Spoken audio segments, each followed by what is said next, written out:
ಸ್ನೇಹಿತರೆ ಎಲ್ರಿಗೂ ಸ್ವಾಗತ ಸುಸ್ವಾಗತ. ಲೈಲಾ ಅಂತ ಹೇಳಿ ಯಾದವಾಡ ಕಡೆಯವರಾಗಿರ್ತಾರೆ ಸ್ನೇಹಿತರೆ. ಇವರು ಅಲ್ಲೇ ವಾಸವಾಗಿರೋದಾಗಿ ತಿಳಿಸ್ಕೊಟ್ಟಿದ್ದಾರೆ. ಮತ್ತು ಅದೇ ಒಂದು ತವರು ಮನೆ ಅಂತ ಇಲ್ಲಿ ಹೇಳ್ಕೊಂಡಿರ್ತಕ್ಕಂಥದ್ದು, ಅಂದರೆ ತವರೂರು. ನೋಡಿ, ಅಭ್ಯಾಸ ಬಂದ್ಬಿಟ್ಟು ಇವರಿಗೆ ಕೊಡುವುದನ್ನು ಅಭ್ಯಾಸ ಮಾಡ್ಕೊಂಡಿದ್ದೀನಿ ಅಂತ ಇಲ್ಲಿ ಹೇಳಿದ್ದಾರೆ. ಅಂದರೆ ಯಾವುದೇ ಒಂದು ವಿಚಾರದಲ್ಲ ಇರ್ಬೋದು, ಎತ್ತಿ ಕೊಡುವಂಥ ಒಂದು ಅಭ್ಯಾಸನೇ ಹೊರತು ಇವರಿಗೆ ತಗೊಂಡು ಅಭ್ಯಾಸ ಇಲ್ಲ. ಇನ್ನು ಕಾರಣ ಏನಕ್ಕಪ್ಪ ಅಂತಂದರೆ ಅದರಲ್ಲಿ ಇರುವ ಸುಖ ತೆಗೆದುಕೊಳ್ಳೋದ್ರಲ್ಲಿ ಇಲ್ಲ, ಹಾಗಾಗಿ ಅದು ರೂಢಿಯಾಗಿ ಹೋಗಿದೆ. ಯಾಕೆಂದರೆ ಸುಖ ಸಿಗ್ತಿದೆಯಲ್ಲ, ಅದಕ್ಕೆ ರೂಢಿ ಮಾಡ್ಕೊಂಡಿರ್ತಕ್ಕಂಥದ್ದು.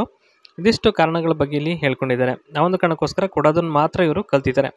ಇನ್ನು ಪ್ರೀತಿ ಪ್ರೇಮ ಬದನೆಕಾಯಿ ಅಂತ ಇವ್ರ ಪ್ರಕಾರ ಹೇಳಿದ್ದಾರೆ. ಅಂದರೆ ಅದರಲ್ಲೇನೋ ಅಷ್ಟೊಂದು ಅನುಭವ ಇಲ್ಲ, ಮತ್ತು ಅನುಭವದ ಕೊರತೆನೂ ಇದೆ, ಮತ್ತು ಅದರಲ್ಲಿ ನಂಬಿಕೆನೂ ಇಲ್ಲ ಅಂತ ಇಲ್ಲಿ ಹೇಳ್ಕೊಂಡಿರ್ತಕ್ಕಂಥದ್ದು. ಇನ್ನು ಅಭ್ಯಾಸಗಳ ಬಗ್ಗೆ ಈ ರೀತಿಯಾಗಿ ಒಂದೊಂದಾಗಿ ಹೇಳ್ಕೊಂಡಿದ್ದಾರೆ. ಒಂದೊಂದಾಗಿ ನೋಡ್ತಾ ಹೋಗೋಣ.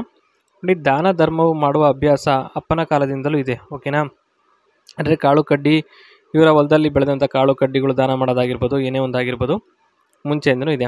ಯಾರು ಏನಾದರೂ ಅಂದ್ಕೊಳ್ಳಿ, ಒಂದು ಕೂದಲು ಕಿತ್ತುಕೊಳ್ಳೋಕ್ಕೆ ಆಗಲ್ಲ, ಅಷ್ಟು ಗಟ್ಟಿ ಮನಸ್ಸಾಗಿದೆ ಅಂತ ಹೇಳಿದ್ದಾರೆ. ಅಂದರೆ ಯಾರಿಗೂ ಇವರು ಕೇರ್ ಮಾಡಲ್ಲ, ಹಾಗಾಗಿ ಇವರು ಅದನ್ನೇ ಒಂದು ಅಭ್ಯಾಸವನ್ನು ಮಾಡ್ಕೊಂಬಂದಿದ್ದಾರೆ.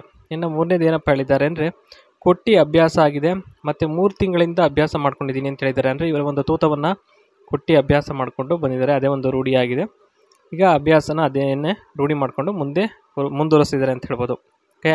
ಇನ್ನು ಯಾವ ರೀತಿ ಇರಬೇಕಪ್ಪ ಸಭ್ಯವಾಗಿ ಅಂತ ಇಲ್ಲಿ ಹೇಳಿದ್ದಾರೆ. ಅಂದರೆ ಸಭ್ಯತೆಯಿಂದ ಯಾವ ರೀತಿ ಇರಬೇಕು ಅಂತ ಹೇಳ್ಬಿಟ್ಟು, ಕೂದಲನ್ನು ಕಟ್ ಮಾಡಿಸಿರಬೇಕು, ಜೊತೆಗೆ ನೀಟಾಗಿ ಗಡ್ಡ ತೆಗೆದಿರಬೇಕು ಅಂತ ಹೇಳಿದ್ದಾರೆ. ಅಂದರೆ ಕೆಲವರು ಕೂದಲನ್ನ ಉದ್ದಕ್ಕೆ ಬಿಡ್ತಾರೆ, ಅದೆಲ್ಲ ನೋಡೋಕ್ಕೆ ಚೆನ್ನಾಗಿರಲ್ಲ ಅಂತ ಹೇಳ್ಬಿಟ್ಟು ಅಷ್ಟೇ.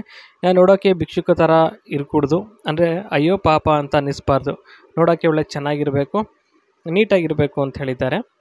ಇನ್ನು ಮನ್ಮಥನಾಗಿಯೇ ಇದ್ದರೆ ಹಾಸಿಗೆ ಮೇಲೆ ಹಾಕ್ಕೊಂಡು ಗೂಟದಲ್ಲಿ ತುಪ್ಪ ಸುರಿಯುವ ಹಾಗೆ ನಿತ್ಯವೂ ಸ್ವೀಕರಿಸಿವೆ ಅಂತ ಹೇಳಿದ್ದಾರೆ. ಇನ್ನು ಸ್ನೇಹಿತರೆ, ಒಂದು ಲ್ಯಾಂಡ್ ಸೇಲ್ಗಿದೆ ಸ್ನೇಹಿತರೆ. ನೋಡ್ಬೋದು, land is easily visible from the road, suitable for commercial use, shops, showroom, petrol bunk, warehouse ಅಂತ ಹೇಳಿದ್ದಾರೆ.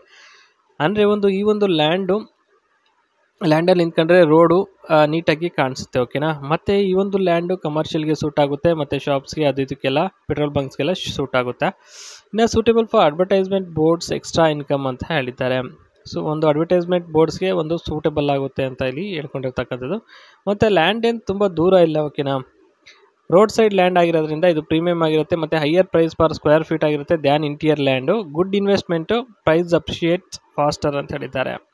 ಅಂದರೆ ಈ ಒಂದು ಲ್ಯಾಂಡ್ಗೆ ಇನ್ವೆಸ್ಟ್ಮೆಂಟ್ ಮಾಡಿದ್ರೆ ನೀವು ಒಂದು ಒಳ್ಳೆ ಇನ್ವೆಸ್ಟ್ಮೆಂಟ್ ಲ್ಯಾಂಡ್ ಆಗಿರುತ್ತೆ ಅಂತ ಇಲ್ಲಿ ಹೇಳ್ಕೊಂಡಿರ್ತಕ್ಕಂಥದ್ದು. ಯಾಕೆಂದರೆ ಭಾಳ ದೂರ ಇಲ್ವಲ್ಲ, ಹತ್ತಿರದಿಂದ ಇರೋದ್ರಿಂದ, ಮತ್ತು ರೋಡ್ಗೆ ಕನ್ವೀನಿಯೆಂಟ್ ಇದೆ, ನಿಯರೇ ಇರೋದ್ರಿಂದ ಏನು ಒಳ್ಳೆ ಬೆಲೆಗೆ ಹೋಗುತ್ತೆ ಅಂತ ಇಲ್ಲಿ ಹೇಳ್ಬೋದು.